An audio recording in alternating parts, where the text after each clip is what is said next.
listening to the Questionnaire. Say that again. You're listening to the Questionnaire. I've just started. Right here, for your ears, for your eyes. The Questionnaire. Get your comic on. Poke it out, poke it out, poke it out, poke it out. And that was the end of Tyrannosaurus X. Yeah, but ladies and gentlemen, it is not the end of the quest. The quest continues. That's what it does. I am the Unknown Factor, aka That Wave Wilson of Hip Hop, and this is Questionnaire, right? My co-host ran away. I don't like he did. He just did. Oh no. He's over there eating. She's a freaking Pete, man. But it's the only co-host I got, man. He's over there eating. You know what I mean? He's trying to get all nice and fat and armored up. I guess that's what he's doing, right? So with that in mind, we're gonna right off the bat get into the Silver Age, yeah, with Michael Schwartz. Cause I gotta, dude, look, Michael. Going through your pre-show questionnaire, which y'all can check out over on the Patreon. All you gotta do is be a member. Like, just be a member for free, and you can check out all. Now, if you want to pay me $2 a month, you can see some chicanery from before and after these quests. Sometimes things are said by me, guests, the co-hosts. It can get real interesting. But every Silver Age comic, Mike, Mike, that is such a genius move. Like because especially if you're getting them like they're fresh, you know what I mean? Like they're not been used. They're fresh. Every Silver Age comic, dude, you never have to worry about money ever again in your life. Ever. I wasn't thinking about it for that though. I was thinking about it. No, Mike, shut up. The back of your head didn't write that down and go, oh, that's genius, because I could sell like 4 of them and like I'm fine for the rest of my life. Like, really? Come on. True. Yeah, there's a few I guess I could part with, but I would have such trouble parting with them. If you had every Silver Age comic, you can't tell me. There are some you would not rightly care about, Mike, and you'd be like, oh wait, 50 G's? Oh wait, 100 G's? Oh wait, 300 G's? Like, come on, no. True, very true. Like when those numbers were presented to you for those books, if your brain didn't go, oh, I can go buy the graphic novel form, I don't know what's wrong with you, Mike. All right, I'm sorry. I'm sorry. I just want the comics. Either that or you're excessive. I mean, if you're excessively rich already, and I'm not in it. Okay, I have a broken furnace. Look, then you can't. But it's genius because having every Silver Age comic like that, you could acquire wealth in such a way that it's never been done, and it would be really, really funny to watch, in my opinion. That is true. Right? Especially because if you did it right, Mike, you could reacquire every one of those books. Yeah, it's true. Yeah, you're right. Yeah. But you just wanted the comics? Man, my brain went straight to the hustle. I can't help it. Yeah, I go straight to the hoarding, right? Man, look. Not with something like that. Not with the hustle you could pull with it. There's nah. If you gave me every Silver Age comic, people would be, what happened to the Questionnaire? Well, and it would be this. It would become an insane production very, very quickly, very, very quickly, man. That pains me. You just thought of it just because you wanted the comics. Because I was like, no, that's no. Oh man, that is legit the most genius. Like, I was kind of hoping you were thinking of it in that way, because to me, that is the most genius hustle. Like, are you serious, Mike? Come on. Well, I'm thinking about it now. So thank you for leading me there. Look, man, I've been at too many levels in my life, to not understand that. Well, I, we ain't gonna get into all that because it hurts my bloody head. It really, really Okay. does. Okay. Right? It does. So let's just flip the script entirely and get into something else. My co-host showed up. Here's Scotty. Yeah, this is the co-host for this episode right here. Scotty, you got a question? Very nice. He ain't got a question. All right. So what I want to know, because Mhm. I either whatever happened, I didn't get to Armored Man, and I probably did, but I've looked at the covers and I've got. Give me a pitch like I'm blind. Like you're blind, like you can't even see it. Okay. It is it's about a boy who finds a haunted medieval suit of armor, and the ghost haunting the armor is the original knight that used to wear it like hundreds of years ago, and now he has to train this boy how to use it. There's a bit of a mystery involved as to why he has the armor. Um, he's recently been adopted by this family who's lost their son a few years ago. So there's a bit of mystery as to what happened to their son. Some people have said it's like Stranger Things meets Sword in the Stone, and I think that's a great like comparison. Stranger Things meets Sword in the Stone. Yeah, That's an there you go. interesting. Yeah, I swear. um, some of the combinations I hear on this show from comic books, like being created, are not things that you would ever expect to see in film. But I think they're wonderful Yeah. combinations. You know what I mean, as far as being done together. Um, What led you to that story? That's very intriguing. Is there anything personal there? Like to be Um, haunted by you an know, armor? Do you have something in your life you're haunted by, Mike? not really. You know, the ghost is kind of a goofy, out of time ghost. So he's like brought into the present, and there's this prophecy as to it's like this boy has this armor for some reason. He doesn't even know why the boy has the armor, but he knows he has to train him. Why? I don't honestly. I still wonder where the idea came from. I've had the idea for a long time of a kid finding armor, and there's a ghost attached to it, and the ghost is kind of like the genie from Aladdin. Well, we just now wait, the Robin Williams or the new one? The No, Will like the Smith. Robin Williams, Okay, like okay. kind of goofy in that I sense. just needed a line there, man. That's all, right? So, so I'm curious. Then Not Will Smith. we just had DG, Doug, and Steven on, which is the previous quest y'all can check out, man. Talking about are comics political, right? That was the subject of that quest, and it was a conversation, right, that went a lot of places. Um, and I want to know what's the political side of this, Mike? Because we had a whole discussion that either look, you've got one, or a reader will take one from it, right? This is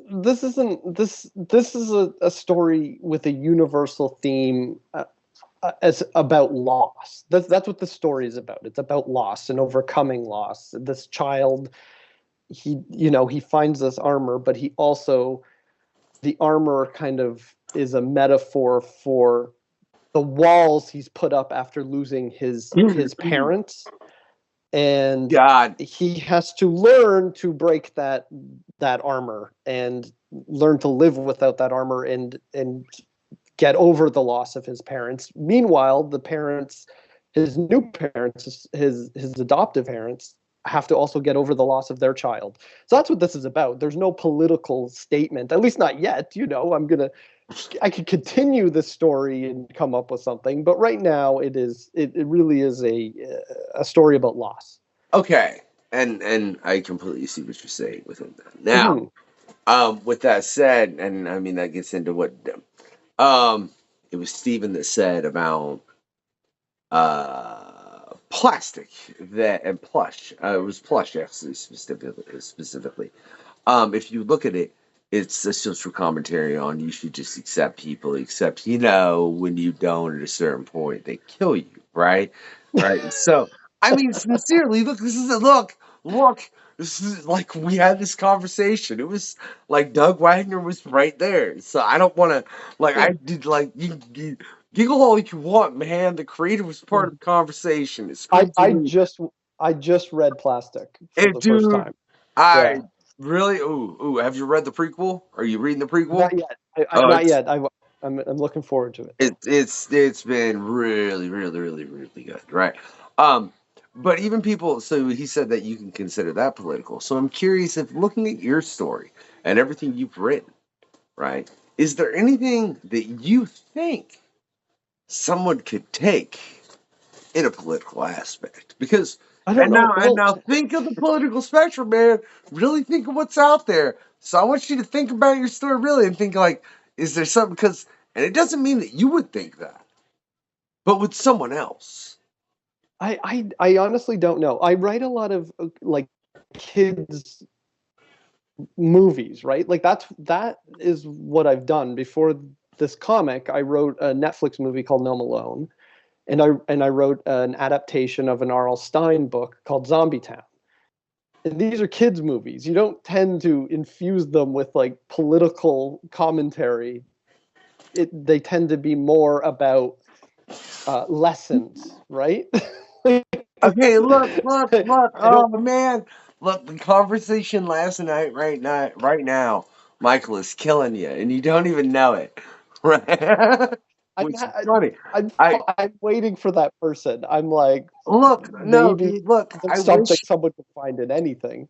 I wish I had those three individuals right here, right now, because they're more Yeah, intelligent than they I can am. I tell me. want, They should tell but me because no, but specifically, they were saying if you think about with kids entertainment, how much technically there are political things within almost every, as far as either a child rebelling or a child, being in line and this and that, and you can consider that all political. Now, I'm not saying it is, it Michael. I'm depends how not you saying it define it. should I'd be. say how you I'm define it. thinking We're defining it differently, I think. no.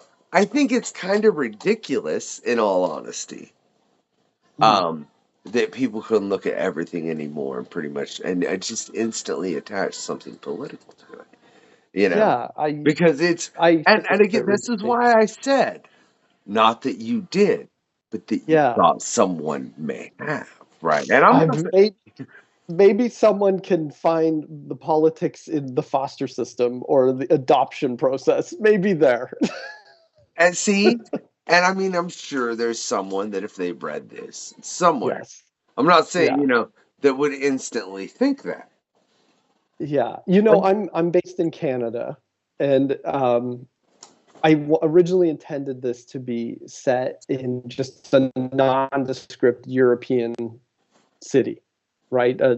Town, I mean. And it eventually kind of morphed into being set in the UK at some point along the line. And I'm sure someone would have political issues with, a Canadian writing a story set in Britain. Maybe that would be it. and that's a weird one. And something that if you check the quest we have with David, which is it's just a couple back. I mean, it's right there. David's right there. If y'all want to go check it out, check it out. He's from Texas, and he's but he's native though, right? Right. I hope I'm not wrong. I've done a lot, David. If I'm wrong, I apologize. Um, I probably am. Whatever. But he was specifically when he's writing comics, he said people in that area will either be like, well, what does this have to do with, your background? Or what does this have to do with Texas? Like, that is sincerely a question he got about everything he wrote, right? Which I think is odd. Like, no one questioned like Shakespeare, regardless of what he was writing about. You know what I mean?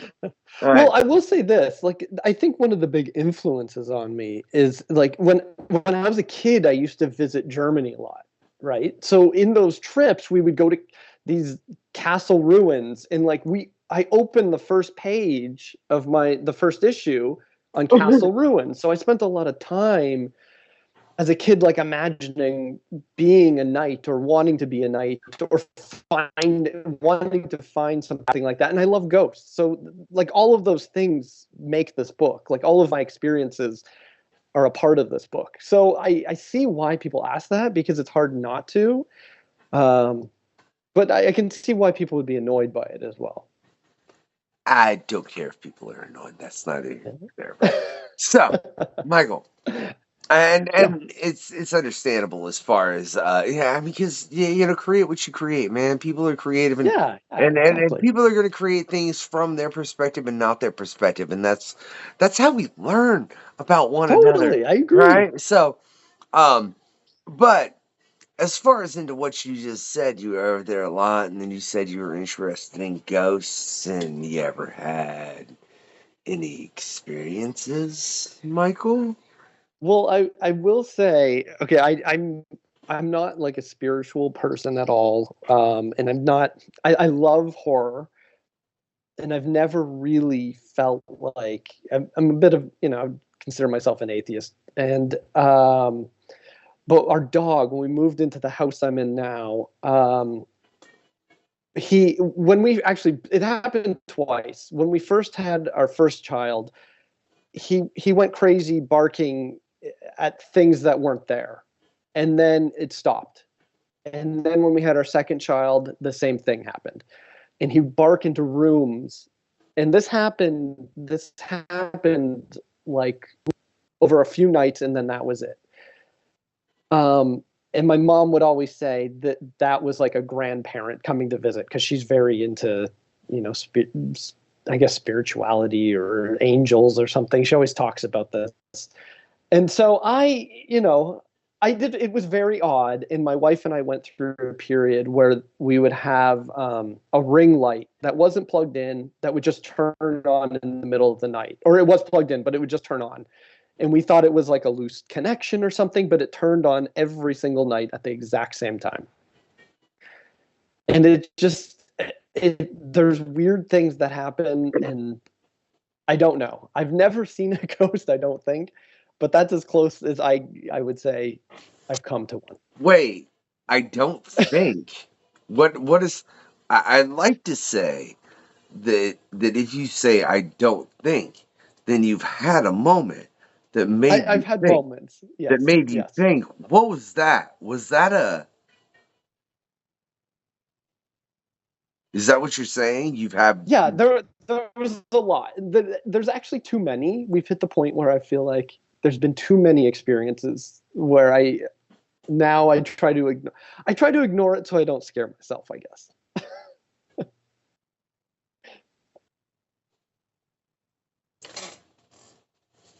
That's intriguing to me. Well, you say you're truly an atheist, which means you just die. Well, I don't know. I'm agnostic. Oh, okay. Well, man, words have meaning. I know. Yeah.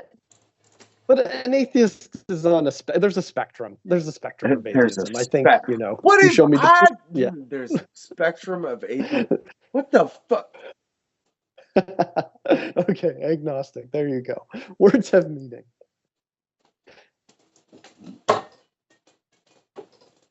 Did you just say there's a spectrum of atheism? Sure, a degree. I imagine there would be. I don't know that I can continue this quest any longer. Okay. What the hell was that, man? I don't Now know. you got me breaking my own. See, we try and keep it at least PG though. So as long as that's the only one, we're good still. Whatever. Like Mike, a spectrum of 8. There you go. Yeah.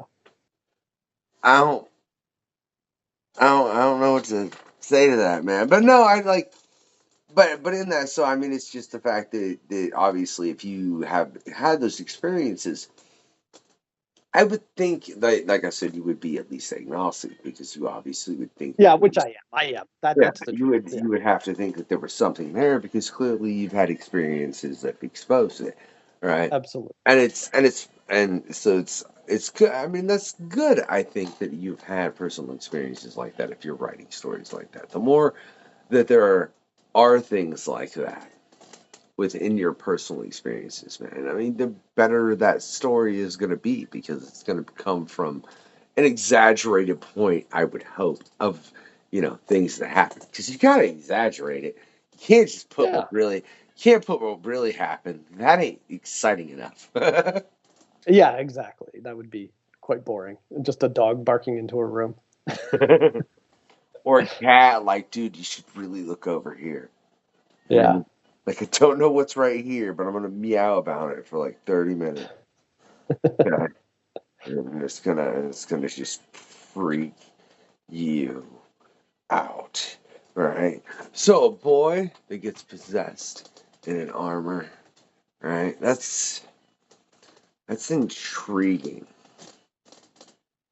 It truly is. It's got, and the armor has magical powers. Like, that's the thing. And he has to, in the first issue, he's confronted by a monster. And that's kind of the big twist of the end, is the monster that shows up is the monster that killed the boy whose parents have now adopted the main character of the story. So it's been 2 years since he's died, and this monster has reappeared. And not many people know how that boy died. So his adoptive parents' deceased son, no one really knows how he died. They think he fell off this castle. But the truth is he was killed by a monster. Well, man, spoilers. First off, Well, it's all in the first issue. A lot happens in the first issue.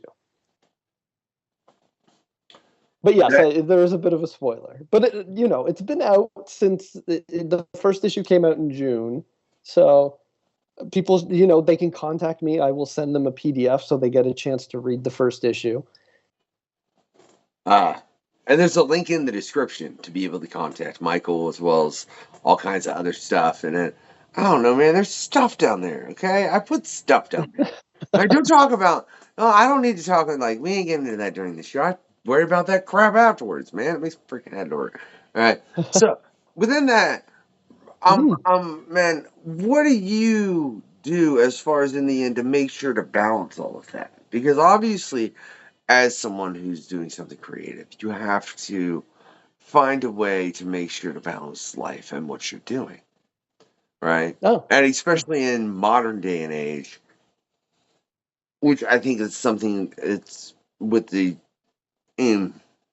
introduction of social media, it made things very different for people on a creative level because suddenly it was a lot of self promotion as opposed to when it wasn't so much in the past. yeah, which I don't think I was very good at before. So I don't That sucks. think I I didn't have a very big social media presence before this book came out. I I had an Instagram account where I just posted comics, and I have like 6,000 followers there, but I hadn't really, been promoting myself very much. But was your question, what was I doing before this comic or during while making it, or No, what? it's just how do you make sure to balance all that within the making sure you can create it as far as and then balancing life and everything else because and then the Well, actual promotion of it because it's a lot to balance all within a it moment. is. It goes back. It goes back to the wanting every Silver Age book, right? Like so when I was making this book, I was working in visual effects, and that was my day job. So it was this was my creative outlet, was Armored. And then the whole film industry basically crumbled to pieces. It's almost non-existent right now. And I became unemployed. So I've been unemployed and just been writing for like a year now. So that's how I've been able to balance it. Is not having a job has helped in Wait, being able to okay, promote. but wait, go back. You said the entire film industry has crumbled, Well, in a lot of ways, and I'm exaggerating a bit, but I need okay, well, because I know I'm assuming you're referring to the strikes and everything and all of that that happened that had a heavy the effect on it, but the strikes just pushed everything along faster. I, So there and I was just agree, I agree, you're yeah, right. there's a complete contraction. There's a complete contraction from the streamer side, especially in Canada. Like the streamers have come in, the networks are dead. They don't have the money to make new content here in Canada, Canadian content, and the streamers aren't forced to make Canadian content. So we're in a bit of a world where we're waiting for the streamers to make more content again, but they've contracted to the point where they don't want to make anymore. We're still paying to subscribe to them because they'll release shows still, but just not as much. So there was a big boom, and we're back to them not creating as much, and so the industry just does. There's not as much work within the industry. The visual effects part of the industry has really suffered. Like my whole LinkedIn is just filled with unemployed artists, pretty much. Here's a curious thought I just had Yeah. that I've never had until you just said what you said. But do you think with the introduction of all these streaming platforms and the fact that it very readily made people to have the exact same content very quickly, it reduced the amount of creativity because there weren't as many different networks that were creating content? Well, I think in a weird way, people are actually more creative because they just released stats that showed the most watched streaming services are YouTube and TikTok. So in a way, people are more creative than ever because people are only watching user generated content, right? Like YouTube doesn't have to create that much, like the company itself, and TikTok doesn't have to create anything. They're relying on users to create. And I'm not saying it's like amazing content, but they're doing it and people are watching it more than Disney. They're watching it more than Prime. Sorry. So no worries. Yeah. Uh, uh, that's interesting, man. If you think about it, and it is very odd. Like, I I but look it's like funny. you look depressed. But well, no, man. Just in deep thought. That's all. Yeah. Okay. You know, Okay. just a little deep thought, and reflecting on the fact of what you said, and thinking about, like you said, there's not as much visual effects work and this and that. And if you think about what you said, people are more streaming TikTok and YouTube than anything. That means there are a lot of people that are watching, podcasts to this effect and this and that and that. Yeah. Look, you know what? You know what I don't need? I don't need a visual effects guy. I need an editor. Okay? Exactly. I don't need a visual Yeah. effects. The last thing I need right now, and that's the truth with most, almost every podcast, I would assume they don't need a visual effects guy. You know what I mean? So I wonder if there is an account for that still affecting that. Like I said, man, just deep thought. I ain't depressed at all. I'll be like, telling me I was just thinking, all right? It was hard, all right? Because that thought Okay. was deep, right? Because I mean, sincerely, couldn't that be a possibility within that? I would think so. Because of people that are Yeah. Yeah. consuming more podcasts don't need visual effects, dude. You ain't No, got a they don't. job. That's the thing. People are watching just user generated content, and you don't even need a whole team or production crew for it. I disagree. If anybody out there wants to edit the show, right, just contact me. All right, there's an email you can get a hold of real This is quick. true. It is not That a is problem true. to get a hold of me, right? That is true. So I'm just saying, right? Because that's just I agree with you. because look, you don't draw your comic. This is true. No, Yeah. I don't mean that. I mean you don't need like a 200-man team. Yes, Okay. yeah, Okay. In that, you're right. Like 7 is perfect. you know, You know what I mean? It yeah. depending on When you're making a movie, you need like 300 to 500 people to build this thing. So I mean, I don't know, man. There are plenty of people out there doing movies with 20, 30 people. totally, but I wasn't working on sure, I may have worked on the odd independent, but I was working on like Disney Plus shows and stuff. Fine, show off. I'm just trying to describe the state of the industry. No, you're fine. Mike, you came on this show. I don't know what else to tell you.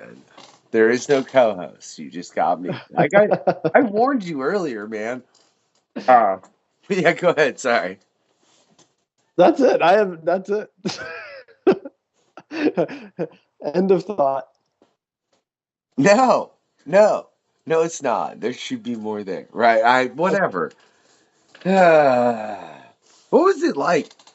I mean, really, if you think of, there's so many questions that honestly just popped into my head all at once, and it's terrible, Okay. and I don't know which one to go with. And that's just the ADHD. I don't know what to tell you, right? Like 6 of them, man. It hurt my brain a little. But I mean, you were working for the larger companies. You're dealing with all of that, and then you're going into visual specs, and then obviously, what do you think most caused that slowdown? What do you think has made it to where society has switched to where they are watching less content created like that? You know what I mean? Do you think it's the content itself? Do you think it's the fact that things like this are more genuine when it's, I don't mean specifically this, man. I ain't saying I'm genuine. You can take that however you want. I don't know what to say to that. But I'm just not trying to like it wasn't a statement of self-inflation. It was a statement as far as just in things like this, you see that it's the sincere people just talking. It's not acting. Do you think it's that, or do you think it's the people just don't have the attention span in the case of TikTok? Like, why do you think these I'm sure. became the main platforms? I'm sure attention span is one thing. I'm sure I think there's something nice, like if you're like lonely during the day listening to a podcast, you feel like you're a part of something. I'm sure that's a part of it, but also I feel like we've devalued the content. Like everything is available at our fingertips, right? We can watch a show at any time. Something that's going to be in the movie theaters will end up on streaming in like 2 weeks. Hey. It's all. There's been a couple real recent exceptions to that, man. I don't know if you noticed. I know there are exceptions. Like I have a huge Blu-ray collection. Most of those movies aren't available on streaming, but I think about what was like Hellboy? It didn't even go to theaters. The new one just went straight out. Have you watched that yet? I have not. I would love to see it. Okay, see, and I need to. It's on my to-do list but that is, man, that's rough. That's rough. I feel like that's one that really should have got a theater.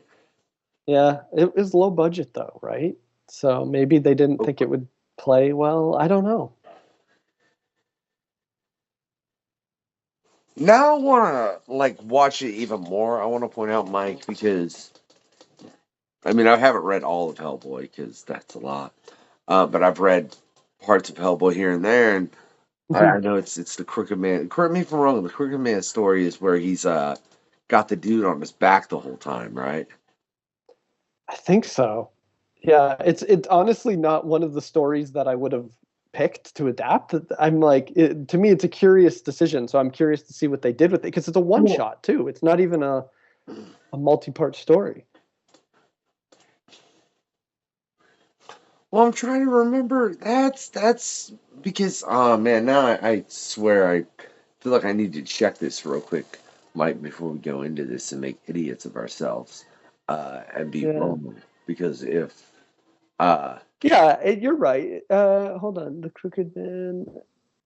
I don't know. It's not even Mignola didn't even do the art, I don't think, for the story. well, I No, just it's not need the to one know that if it's the No, story it's where not the he's one that like you're thinking of. where he's it's not No, you're thinking of a different one. okay. Yeah. Okay, that's fine. I sorry, I would love to read more Hellboy. I haven't had the opportunity recently, like, and I haven't just you know, but you know, time's finite, and I read a lot Yeah, of other, agreed. whatever. Yeah. But I do feel I do need to read some more Hellboy, man. Um, I know that in the back of my head. It's funny. How about some Armored? You should read some Huh? Armored first. Well, and that's because that's an intriguing story, Mike.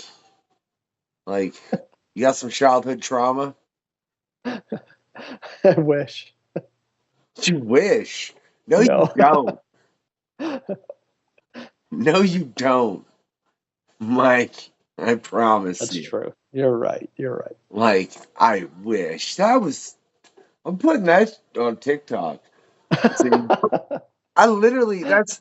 I swear I'm gonna start doing this show. And people are gonna be like, he don't cuss. He just edits himself, and it's like, what is that? It's like, yeah, just yeah. What the ever.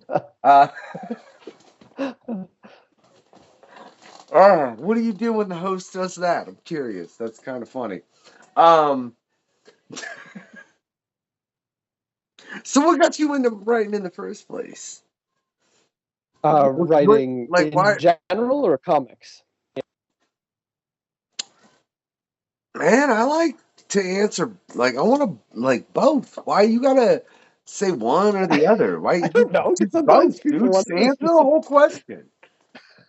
Gotta be I all like, I I think you know my wife and I, we were working in the film industry, and she was working for producers who were kind of looking for new TV shows ideas, and we came up with this idea together, and we wrote it, and then we ended up pitching it to her producers, and they ended up getting a lot of meetings with networks that they weren't able to get.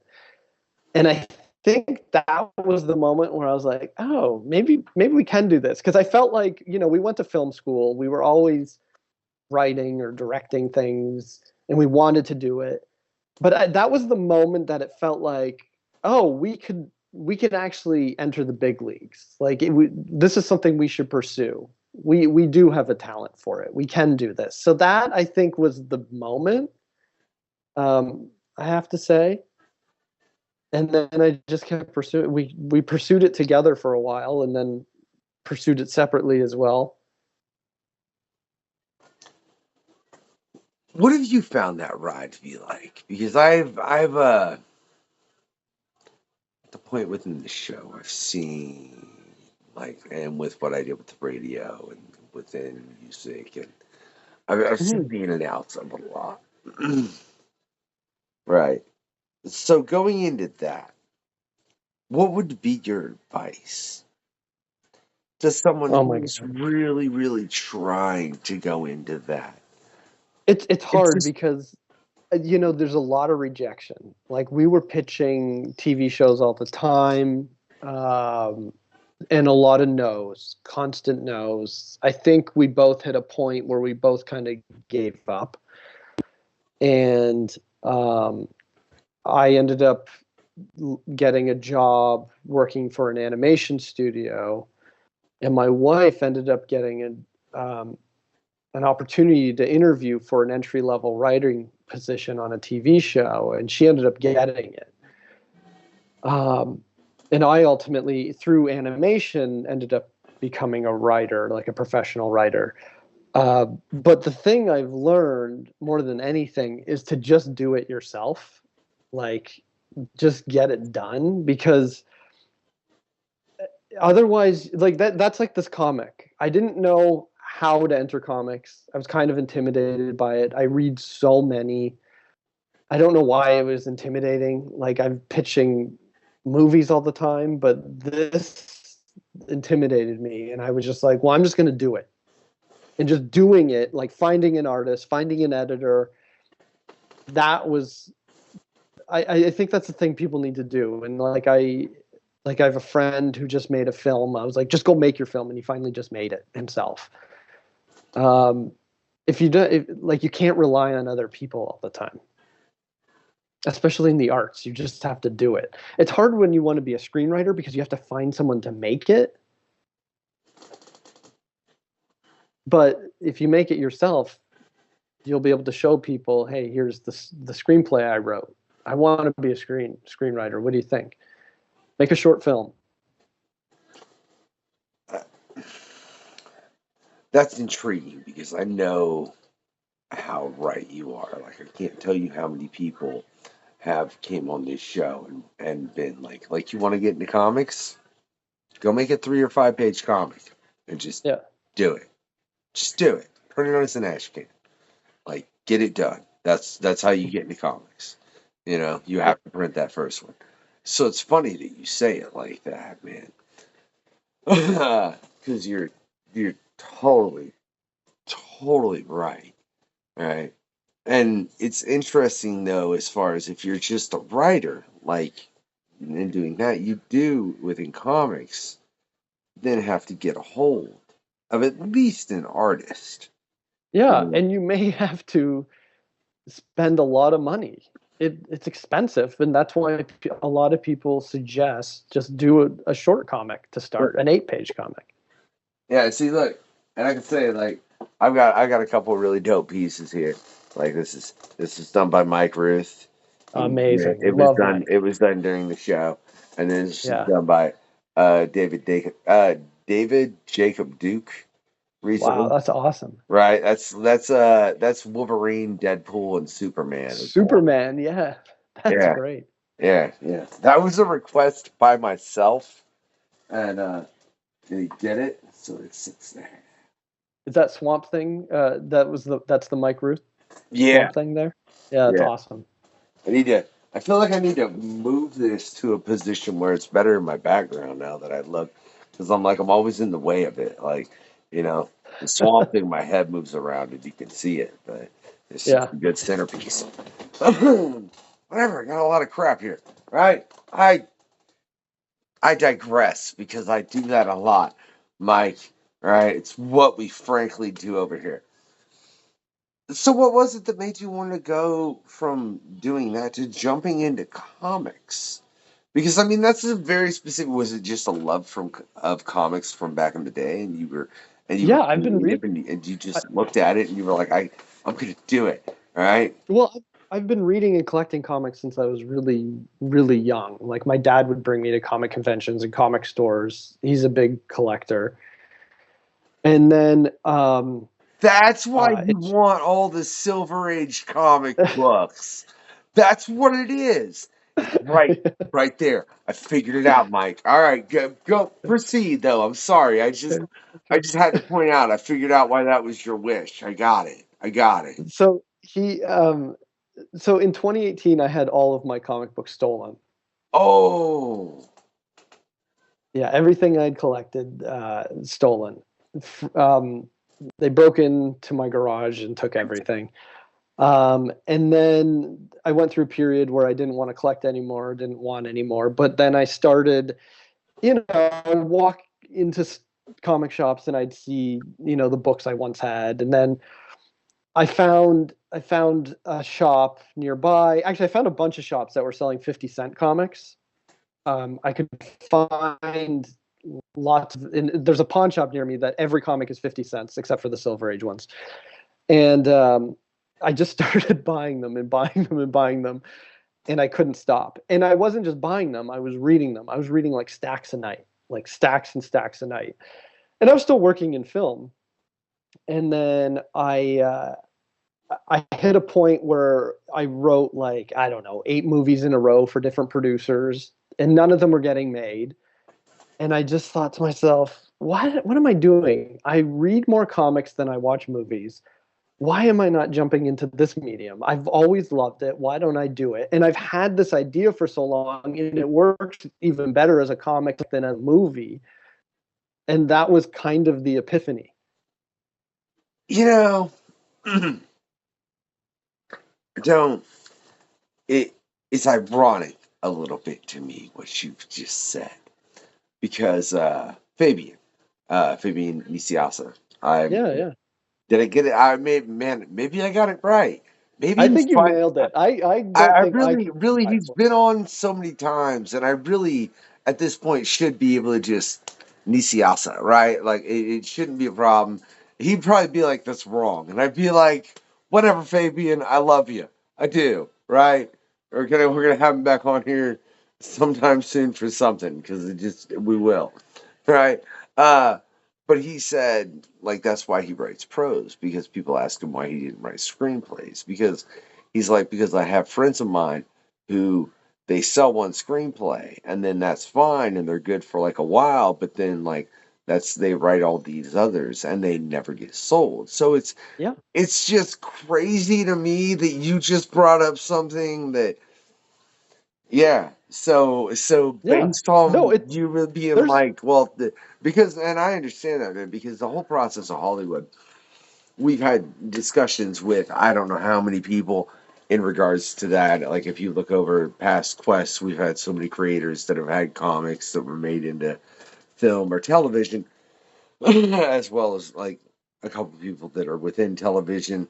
Damian Mann, who played Goldface from the Flash TV show, was actually on the show.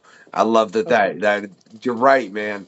That's the best TV show based on a comic. It really is. As far as live action, I don't know if you go animated, it's questionable that if you got to throw in that Spider-Man, X-Men, 97 stuff. But I digress again. Um,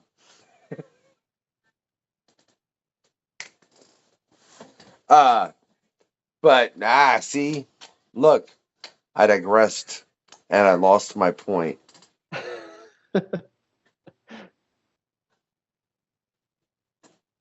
but no, it's true.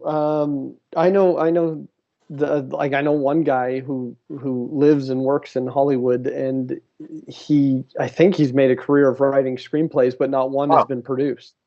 yeah, that like because it's the process of Hollywood. Yeah, Mhm. it's wait. He makes a living writing screenplays. Well, I think he And- wrote a screenplay and sold it for like $500,000 because it's Hollywood. It was like a bidding war. This doesn't happen to everyone. This isn't like that common, but he's probably been hired since so that he made a ton of money that he probably is still living off of, years ago. And then it never got turned into a movie, but because he people know him because of that one script, he keeps getting hired to write other scripts. wait. This is a friend of yours. He's like a guy I know. I don't know What is this personally, but script? Can you tell us? he's I don't know the script. I just know he sold it I for I a I long. need to like what? Like you're telling me there's something that got sold for $500,000. It's just floating out, and it's like what? So like just here's $500,000 to There's float. the Like guy that wrote. Do you remember the movie Blank Check? yes, That guy never wrote any other movies that got made, but he continuously kept writing movies and being paid to write them. They just never got made.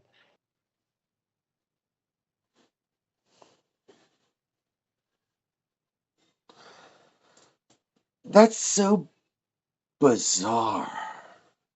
I know. That's like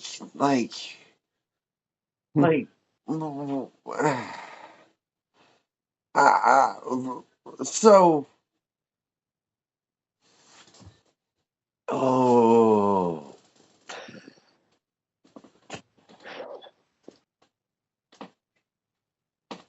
about man I don't know if I want to go there. Okay. No, I mean the thought that popped in my head Mike, that you don't know. I promise, right? I promise. Because think about it. If you buy up all those stories, you assure they're not your competition. Yeah. I've heard that. I've heard as well that they will purchase like the IP rights to a comic or a book just so that the competition can't get it.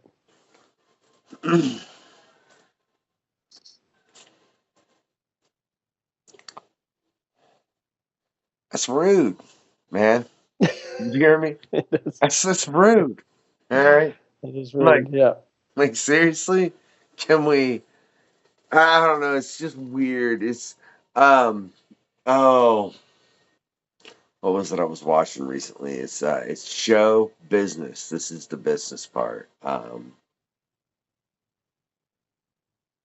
don't remember what it was, but it's specifically that line in a thing. But that's what it is.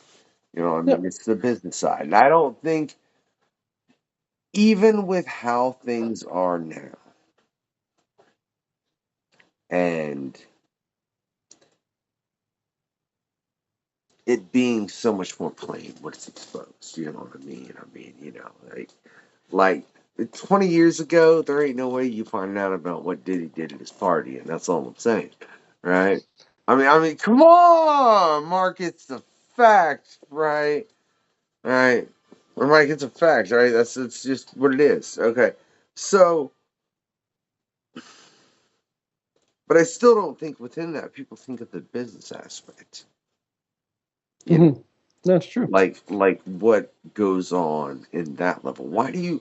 Because I mean, how much has that affected you personally? It would amaze me to the point where you were like, "To hell with it! I'm going to do comics." Yeah. I think it's discouraging because also like when you get hired, you don't own it, right? The producer continues to own the script.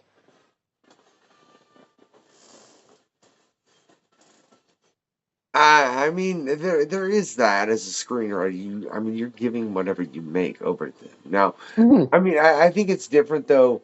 I mean, if you're writing properties, that's different. You know what I mean? If you're like, hey, Yeah. they're like, hey, I here's XYZ whatever from book or comic, then whatever. I don't. But if you're writing something that's personal, I mean, that's a but little different. that's yeah, but a lot of times it'll be like a producer being like, "Hey, I have an idea about this one character." And it's barely an idea, but it's something small. They'll hire you to come up with something. Like recently, I was asked, "Hey, we want to make a TV show."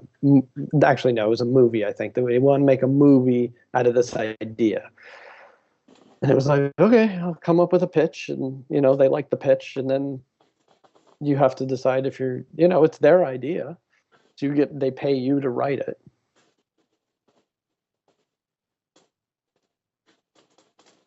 That is, I mean, that's something we've never really discussed on this show, in all honesty, is the aspect that there are so many people out there that are writers for hire in that aspect, especially within Hollywood, because there are so many people that are just coming up with pitches and purely, and nothing else. Well, Right? and producers like to come up with ideas too, right? I mean, who don't like to spin something out of their head and see how far you can go? You know? Yeah. To a certain degree. I understand that. I might, yeah, And I think it's funny though, 'cause I understand why you get up to comics because I think so many people miss the fact that comics are a medium that can entertain any idea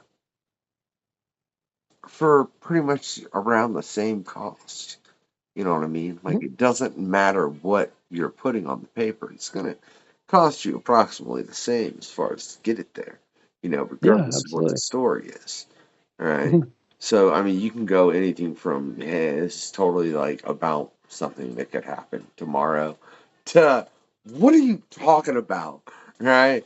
And And it is going to cost the same. But I think that's lost on people and why they don't see the medium as what it is. Why do you think that is? I don't know. I have no idea. You've stumped me there. I don't know. That was a terrible answer. I know it was awful. I actually don't know. Yeah. Oh. Really? But the 78 one? The 78 one. What do you mean? 78? The one from 78, Dawn of the Dead? Like, I don't know, man. Like, Oh, that's one. That's one. Look, we've talked a lot about remakes recently I on the love it. questionnaire here. I don't know why. It's just come up a lot. I think it's mainly because they've recently remade The Crow, and Did you see it? look, dude, I kind of clipped through it real quickly, like briefly, and watched moments, and I'm like, what, why did you call this The Crow? Why did you call this The Crow? Why did you call Yeah. this? Why did you call this The fucking Crow? Why did you call this The Crow? Well, that's like how I feel about the Joker. Why did you call it the Joker? It doesn't need to be called the Joker.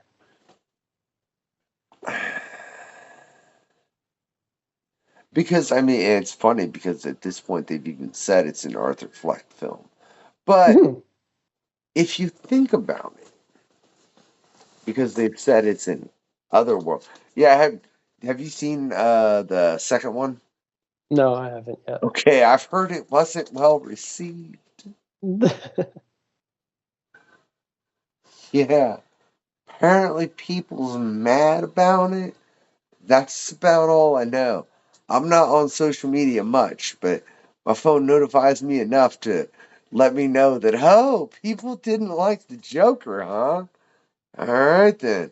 I'll probably enjoy it, to be real honest, based on that. Yeah, You I know, could too. That's the thing. I liked Waterworld. I love Waterworld. I made my kids watch it because we took them to Universal in LA and showed them the live show. I love Waterworld. 'Cause it's good, It's so much right? fun. Yeah, it's a fun movie. Like, why can you not enjoy that? Uh, but yeah, I know Joker's had, like, issues. Yeah, it was. Um, I was hoping you'd seen it a little bit, to be real honest. I'm Like, sorry. hey, I mean, it's fair, man. You can't see everything. Who's got time to like spin the plate of like the entertainment you want to consume as well as making entertainment? You know what I mean? It's a plate spinning game. That's what it is. You know, I'm right. It's true. Duh. I know, man. I've had too many people tell me as much that do entertainment. It hurts my brain. Right? So what do you do in the instance that you have a plate that needs spun, but you can't?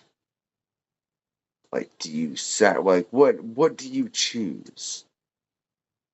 What's your flip? I guess I don't know the context of the question. Like what? Like if I don't have the time? Yeah, like just if yeah, exactly. Like if you've got something on a deadline on a something on it, and you know it's something that you just need to spin a little bit and you don't have time to get to it. Well, if I have a deadline, I'll always hit those. But if it's my own personal deadline, yeah, Sound like that's adjustable. yeah, that's adjustable. You can push those.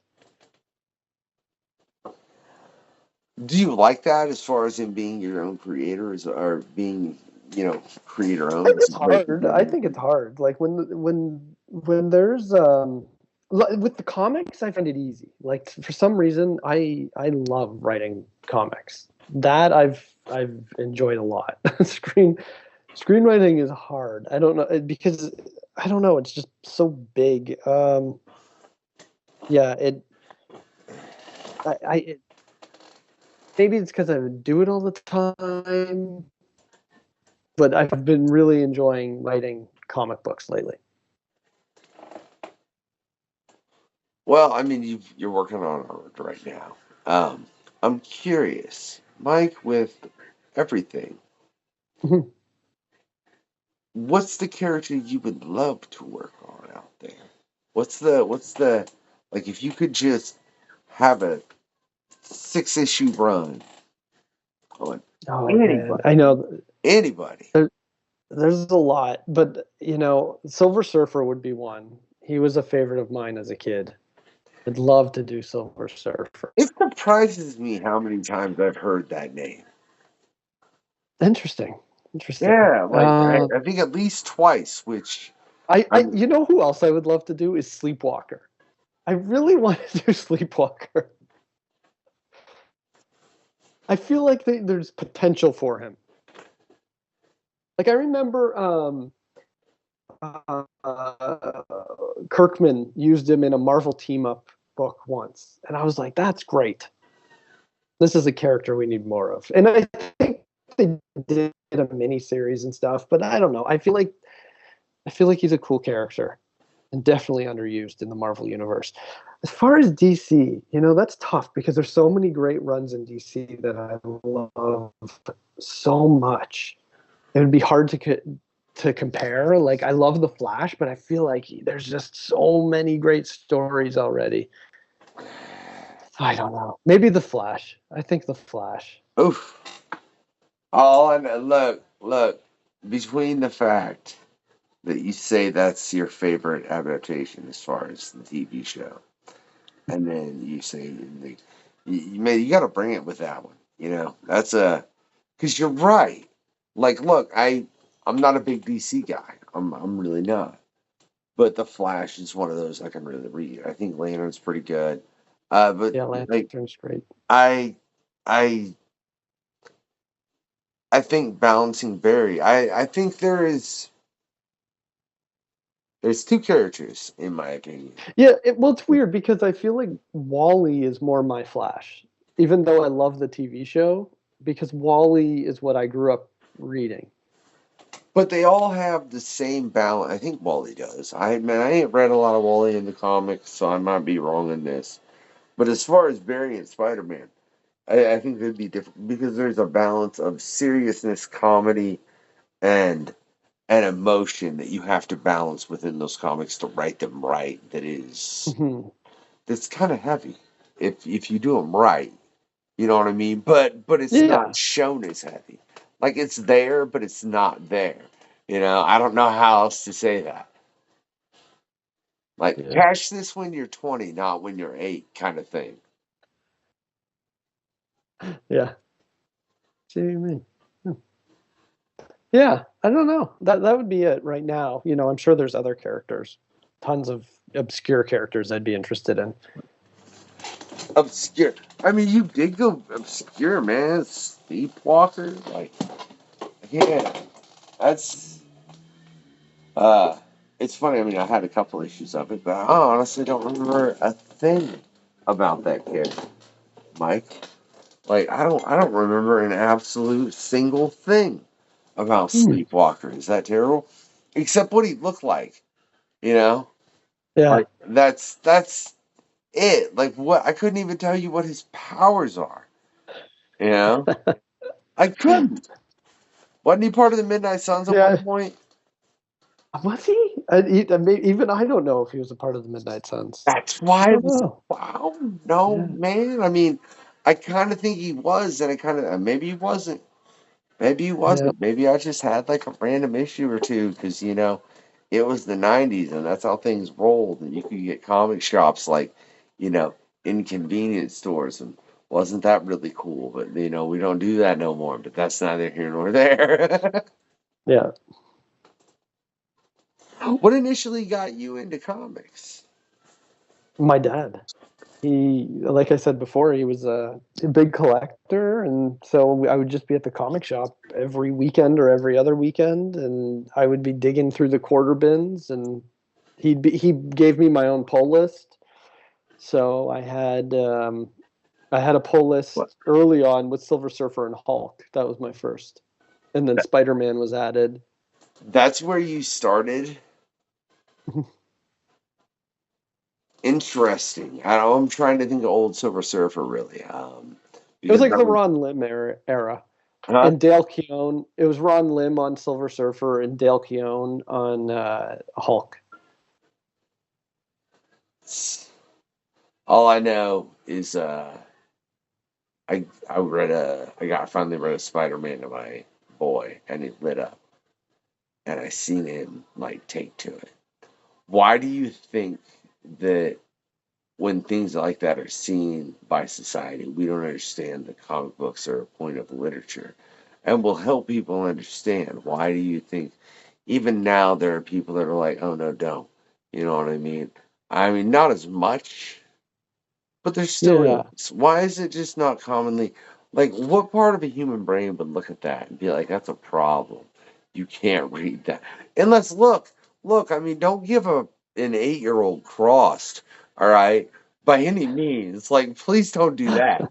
All right, but there are certain books you shouldn't give them too. Like, don't give them Game of Thrones as well. I mean, not that they would ever get through it, but that's neither here nor there, right? Exactly. But why do you think it's looked down in that regard? And then you got I Hollywood movies with fucking. Look at me, I'm slipping up on my own show. I'm the one trying. It's usually the guest, not me, that does that, man. Mike, you're throwing me off. Um, and then you got the MCU movies and such, and they're all accepted at a whole different level. yeah.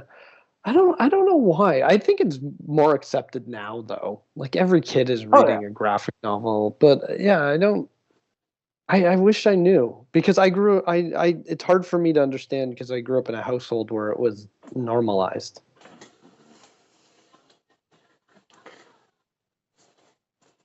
All right. Well, yeah, you had it. That's got to be an interesting perspective to have as far as growing up as a kid. And your dad's just like, read these. Like, I couldn't imagine, like, how many, like, was there a point with your dad when you were collecting comics and you started reading where he ever was like, hey, you should read this, you should read this?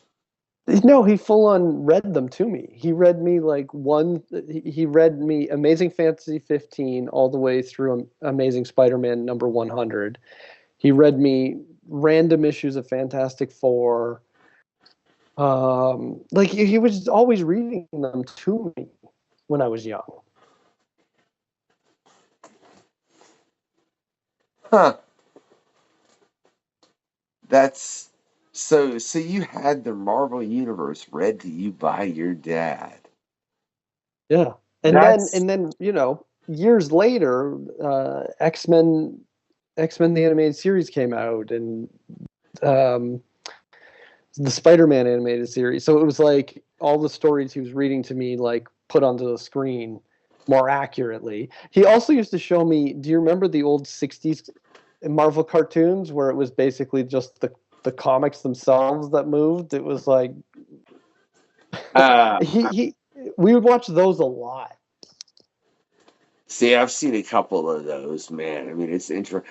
That's what's crazy to think about how far that's come to, as far as Yeah. from those moments to the cartoons they did then to what they do now, which is like, hey, let's make whatever look real. Uh, even another person. It's bizarre. Um, that it's just I couldn't imagine him just growing up surrounded by comics like that, and then you end up in the visual entertainment medium as far as doing visual effects. Like Yep. what's you know I do a little bit of editing. Sometimes I like to make it go and it's hard, right? To make the thing go the thing that actually wasn't the thing or the thing or the thing. You're just trying to add the thing and the thing and the thing. You know what I mean, right? I'm not an editor, so I don't. Huh? But it No, sounds no. I mean, difficult. as far as if I'm trying to add some kind of visual onto something, Uh-huh. right? Yeah. what got you into that side of things, man? Doing visual effects, because that's a whole different medium. Like, that's a Mike. That's a lot. Can I say that? You're like, I do visual effects. I do screenwriting. And now I'm Well, writing. so I'm actually a production manager in visual effects. So I actually work with like all the artists. So I get to watch them do all these amazing things. But I do writing and then production management. How I got into that? Well, I got into animation, and I was a production manager in animation, and then I got to write in animation, and then a few years later, some years ago, I had a friend who asked me to come work for a VFX studio on a SpongeBob movie and be the production manager for all the visual effects. And so that's how I ended up in visual effects. Wait. Which SpongeBob movie? It's the one that just came out on Netflix. Ah, my boy Like, loves it. oh, good. Yeah. The Sandy Cheek story. Sandy Cheeks movie. I don't. Yeah. Yeah. No, my Yeah, I boy worked loves on that man. for a year. Yeah. See, this is me sometimes not having time to do research, Mike, and then and then sometimes I do, and sometimes I don't, and then you'll come back a second time, and I'll be like, hey, those 6 things you did? I'd seen them all before you'd ever even been on the show the first time. Yeah, there's a reason. There's a reason there's a production person behind it. You know what I mean? But it's just funny to me, right? But no. That is like I really enjoyed that movie, man. And I think like, God, I can only imagine keeping that in line as far as the visual effects on that because that's a visual effects heavy movie. Yeah, because it's live action mixed with CG Yeah, characters. yeah. It's one of the few films to do what I'll call a Roger Rabbit. Yeah, I you're think right. it was the first. But yeah, I can only think of I don't know, like 4 films off the top of my head that have ever done that. Really, like it's not something that's common. And I love like why you got to cut up SpongeBob like that, dude. That was like that was I mean I know, but like. How was the process of that? Because how many artists do you have in that process? Well, it wasn't just like we were one studio. It was an interesting film. It was like I don't know if this has ever been done before, where they took an animated movie. Well, I guess it was a mix of live action and animation, but split it into they split it between 4 studios. So it was 4 studios working on this movie. It was really messy. It was a really messy situation where we had to share characters and yeah. It was hard. So there are 4 studios involved in making that one film. Yeah, and they're each given a certain amount of shots or sections of the movie.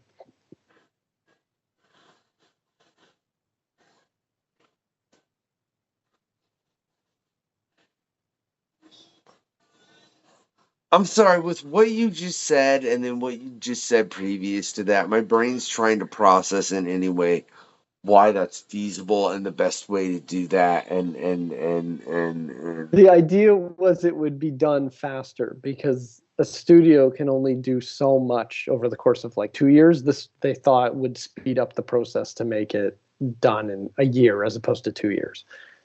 I think that was the reasoning. Did it? No, it took a lot longer. And the studio I was working for eventually left the project at some point, or we gave our shots to another studio. Oh. Yeah. See, That's why you won't see my name in the credits. That's the other thing. It's like I work on the movie for a year and then they don't even put the credits of all the artists that worked on it. How often do you think that happens where there are people that have worked on a movie that haven't been credited? Like I feel like Tons. Huh? Tons. Oh, there's a lot. Yeah. Like, you feel like you think it's like Especially almost every movie? maybe, and especially TV shows, because TV shows can't always fit everyone Nah. to the credits. So yeah, No, man, you got to do them super fast, like, yeah, yeah. and then it's like, what's the point? Nobody could read that.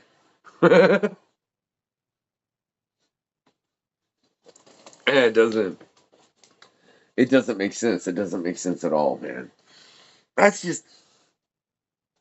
Can you tell me what shots you had? Do you know when the SpongeBob lands in the desert? Like him and Sandy are like flying at one point from the tornado. I think it was the tornado, and then they land in the desert and they don't Yeah. know where they are. That when you first meet Sandy Cheek's family, we had those shots in the whole camper van that Sandy Cheek's family lives in. We all the artists I worked with were built that interior in CG. So all of that were the shots I worked on.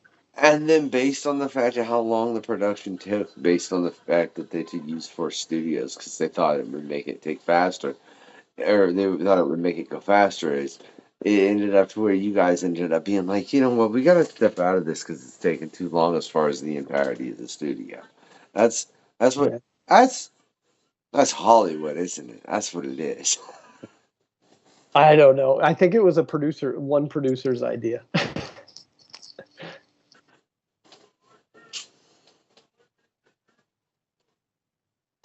I don't know. I don't know but fair enough, man. Fair enough. Whatever. That's why I think at that point I would have went and wrote a comic too and been like, you know what, I'm just gonna go over here.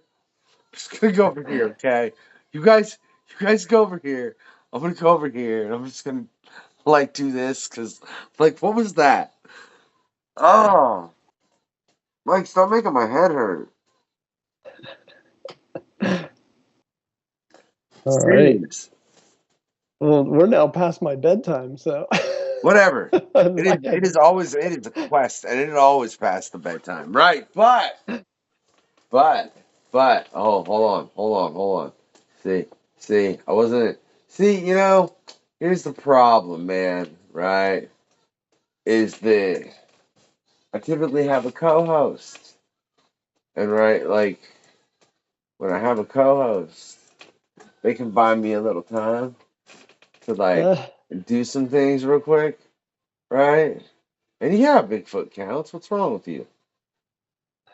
all right. All right. Didn't know if that counted. There we go. Are you reading Rat City?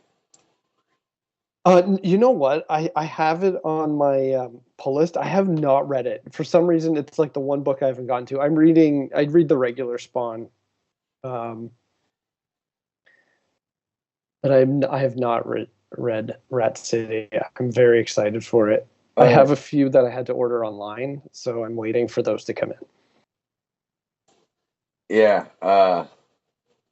I just gotta say because like it's been like, I hadn't read Spawn in a long time, and like I love Eric Schultz's writing. Like Yeah. there are things that I just pick up by Erica that I'm just like, if you weren't writing this, I would never read this. And it No, kind of annoys. she's great. Yeah. Yeah, I need to jump into Rat City. This you've officially forced me to jump into it. Well, oh no, it's definitely one that you should. But no, see, Yeah. man, like I said, man, she should have came up here and co-host, so she could have bought me time talking about like Hallows Eve or something, Yeah, Holland I Eve is well, I great. like did what I needed to do, man. I swear, like, indestructibility. That's a really basic, man. Right. All right. Hey, you're right. I like it. None. Too much collateral damage. That's that's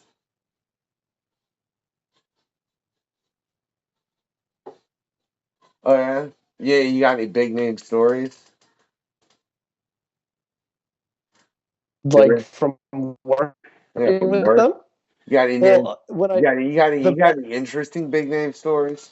We've well, heard I've a seen couple, like man. Like I've Alan had a like few here and there. Nothing like huge. Like the craziest was when, well, a few crazy, but so when I worked with Katherine Heigl, she was late and we were wondering where she was. When she showed up with like 100 paparazzi following her into the recording studio. Oh That was my the God. craziest because it was so bizarre. It was like, how did they know she would be here? There was a lot of weird things. The other craziest was when we were working with Liam Neeson, and the producers kept giving me and the director notes to give to him while he's doing his voice recording. And eventually, Liam Neeson just was like, he just freaked out and yelled at all the producers and was like, if you want to give me a note, give me the goddamn note.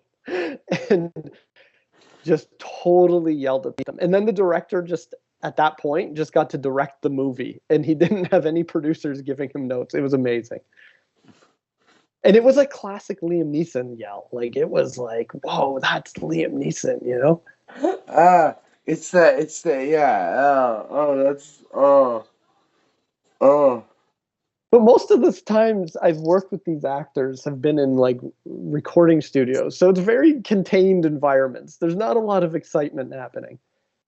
But I mean, that is funny though, if you think about it, as far as the producers trying to pass the notes to you guys and then him Yeah. catching that and being like, look, if you guys like, because it clearly makes it look like it's not coming. That's, man, Hollywood, right? Hey, wait, you like horror? You like horror? You like horror? Oh, we're going to get into one more thing before we wrap this up, Mike. Okay. Because it's something we got into recently. Have you seen a Serbian film? I haven't brought myself to watch it. You know what's funny is I have like like a digital rip or something from years ago when it first came out, and I just haven't been able to bring myself to watch it. Okay, look. Here's what I'm gonna say with that, right?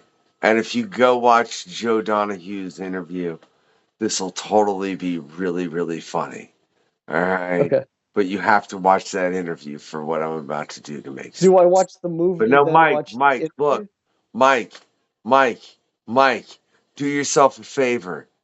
Don't go watch the Serbian film, all right? But Joe, if you're watching this, right, I want you to watch the Serbian film. We've got to talk about it. Mike, don't watch it. It's terrible. It's terrible, right? For everybody out there watching, though, what I want you to do is check all the links in the description. You can check out all Mike's work, right? That's what you can do, right? And if you've enjoyed this quest with Mike, what I want you to do is I want you to send him a friendly Bigfoot. Yeah, Bigfoot counts. Bigfoot counts. Why do you think Bigfoot don't count, man? Like, what's wrong with you? It's Bigfoot, right? Right. Because he's real, isn't he real? He could be real. Then he's not a myth. Well, so we gonna send the real one to your house, and we gonna all be nice, right? Right, right. With the cat's lair, right? And a bunch of fresh, like a big old fresh platter of sushi, just to sit there and chill and eat with him while they just watch something cool. I don't know. I already deleted that question. My bad. You can go to the questionnaire and figure that out. Right now, right? If you haven't enjoyed this quest again, every time, I'm gonna ask, why are you here? Why? Why are you really like hate watch? Fine, whatever. Right, Hey, right. So if you are, and for some reason, man, Mike is just like you're just like I don't like Mike. I really don't. What I want you to do, right, is I want you to send a bunch of ghosts his way, right? Just oh God. smelling of onions. Yeah, to sit. Oh man, see, I deleted too many questions. That's, that's gonna annoy me a little. Wait.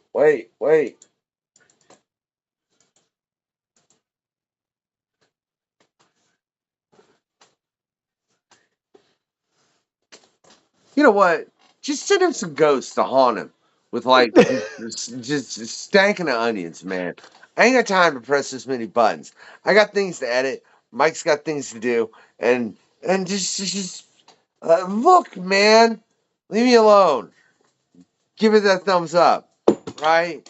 Get your comic on, and have a good night, y'all. This has been the questionnaire. Where's the link? Thanks for checking out the questionnaire. In the link below, yes? I will drop it like it's hot. That's another party. It's cool, man. I love it. The questionnaire. That is all.